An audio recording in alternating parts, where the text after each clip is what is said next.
satu-satunya.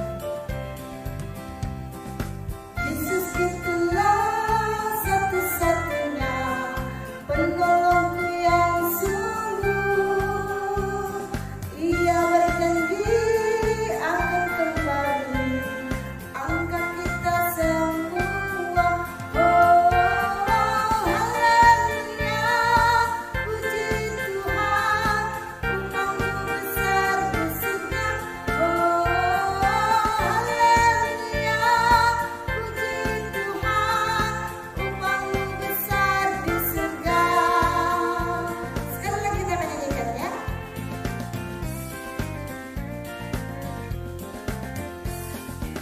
Yesus itulah satu-satunya penolongku yang sungguh. Ia berjanji akan kembali angkat kita semua. Oh, haleluya, puji Tuhan, upahmu besar di surga. Oh, haleluya, puji Tuhan, upahmu besar di surga. Ya, puji Tuhan, upahmu besar di surga. Oh, haleluya, puji Tuhan, upahmu besar di surga. Lalu, kita akan mempersiapkan hati kita, pikiran kita untuk mendengarkan kebenaran firman Tuhan. Mari kita akan memuji nama Tuhan. Kita naikkan pujian kita. Yesus sahabatku, kau mati bagiku.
Engkaulah sahabat kami, Engkau juga Tuhan kami yang tidak pernah meninggalkan kami sedetik pun.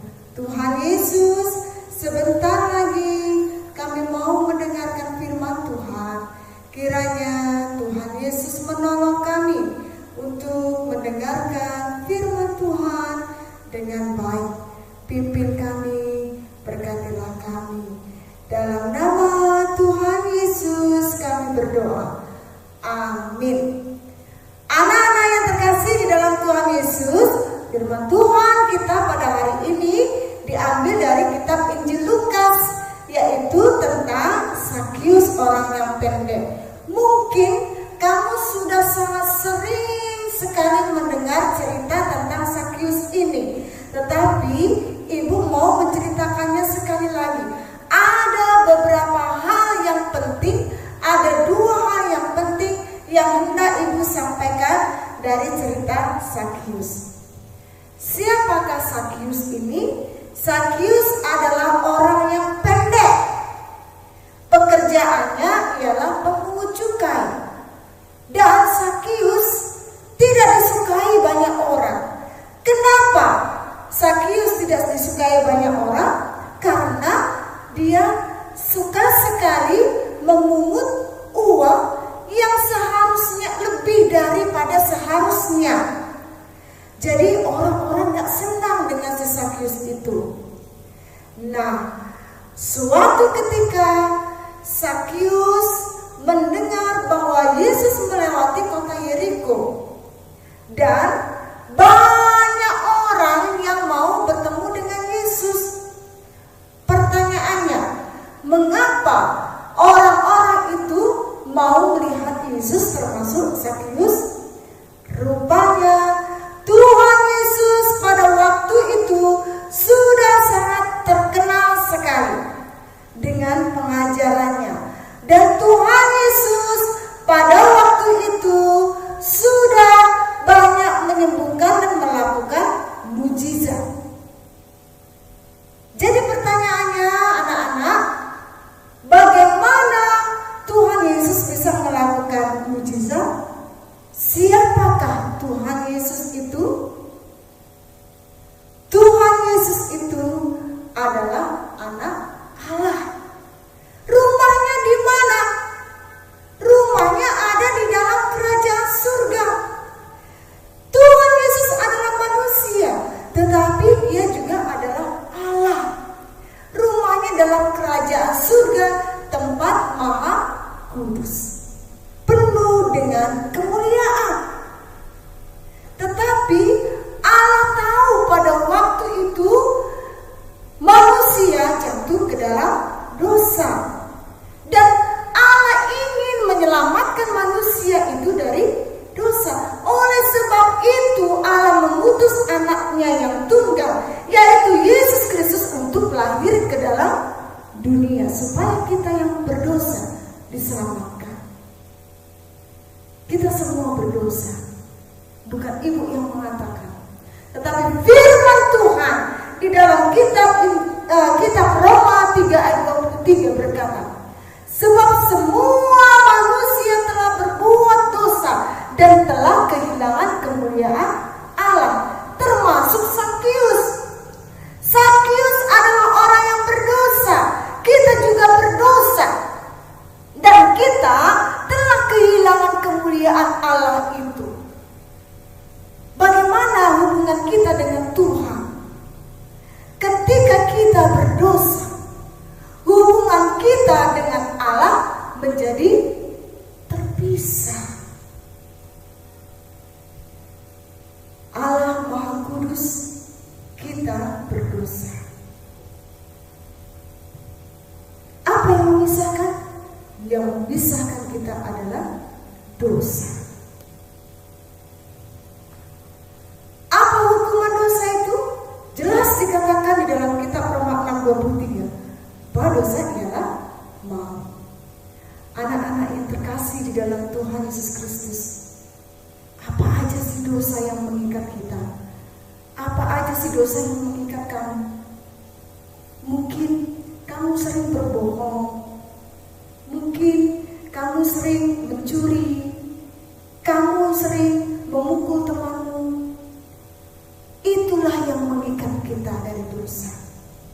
Oleh sebab itu Allah mengutus anaknya yang tunggal tadi supaya kita bisa diselamatkan. Hanya satu jalan keselamatan, yaitu melalui pengorbanan darah di dalam Tuhan Yesus Kristus.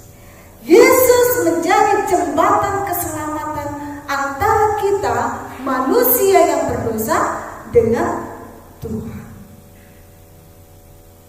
Anak-anak yang terkasih di dalam Tuhan Yesus Kristus, firman Tuhan jelas berkata kepada kita, ketika Tuhan Yesus mati di atas kayu salib, ada darah yang tercurah untuk menebus dosa kita. Dan Tuhan Yesus pada waktu itu juga mati. Dia dikuburkan selama 3 hari. Pada hari yang ketiga, Yesus bangkit dari antara orang mati. Dan kita beroleh keselamatan. 1 Petrus 3 ayat 18 berkata kepada kita, sebab Kristus telah mati sekali untuk segala dosa-dosa kita. Ketika Tuhan Yesus mati di atas kayu salib, dan ketika kita percaya menyerahkan dosa-dosa kita, maka ada penebusan dosa. Dan ketika Tuhan Yesus bangkit dari antara orang mati, Dia sudah kalahkan maut itu, dan Tuhan memberikan kemenangan. Saat ini tawaran keselamatan itu juga diberikan kepada kita. Sakius jelas orang yang berdosa. Sakius tidak mengenal Tuhan Yesus pada waktu itu. Hanya pada waktu itu Sakius ingin melihat, mana sih Yesus itu yang katanya melakukan mujizat. Walaupun banyak orang yang menghalang-halangi Sakius, dia tidak menyerah. Dia panjat pohon ara, dia mau melihat Yesus. Apakah Yesus tidak tahu Sakius? Yesus tahu Sakius. Yesus mengenal Sakius karena Yesus adalah Allah. Dan pada waktu itu juga Yesus datang menjumpai Sakius. Hai Sakius, turunlah, aku akan ke rumah. Wow, suatu tawaran yang sangat luar biasa bagi Sakius. Kenapa? Kok bisa ya Yesus kenal nama saya? Langsung dipanggil, oh Sakius turunlah, aku mau ke rumahmu. Anak-anak yang terkasih di dalam Tuhan Yesus Kristus, saat ini Tuhan Yesus juga memanggil kamu sama seperti Sakius. Firman Tuhan berkata, lihatlah Tuhan Yesus berdiri di muka pintu hatimu dan mengetuk.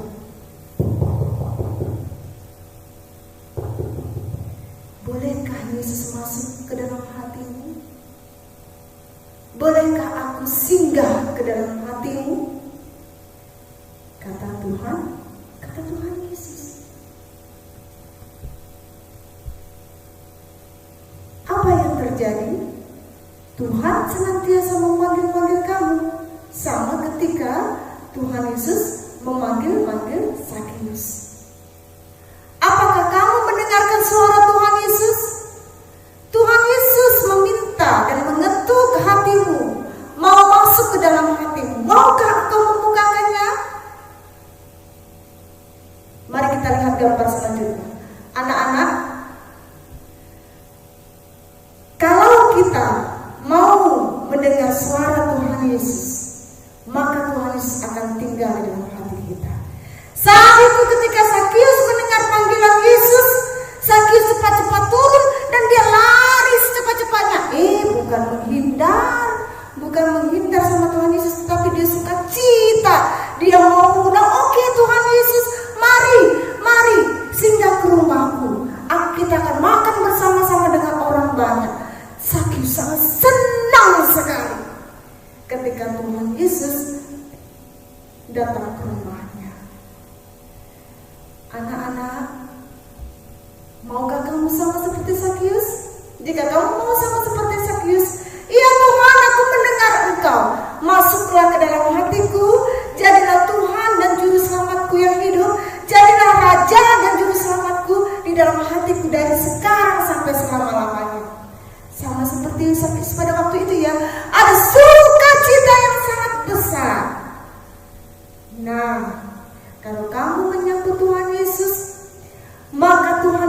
pun akan bersuka cita bersama dengan engkau. Tuhan Yesus akan masuk ke dalam hatimu dan tinggal bersama-sama dengan engkau. Ini tertulis dalam kitab Matius 3 ayat 20. Dikatakan, lihat aku berdiri di muka pintu dan mengetuk. Jikalau ada orang yang mendengar suaraku dan membukakan pintu, aku akan masuk mendapatkannya dan aku makan bersama-sama dengan dia dan ia bersama-sama dengan aku. Jadi Tuhan Yesus tinggal di dalam hati kita, bukan iblis lagi, tapi Yesus yang tinggal dalam hati kita. Tahukah kalian, pada waktu itu banyak orang yang melihat Zakheus makan bersama dengan Yesus bertanya-tanya. Dia berpikir, iya, katanya dia adalah anak Allah, katanya dia adalah orang yang kudus. Kenapa dia mau makan bersama-sama dengan orang yang berdosa? Mereka tidak sadar bahwa diri mereka pun juga sudah berdosa.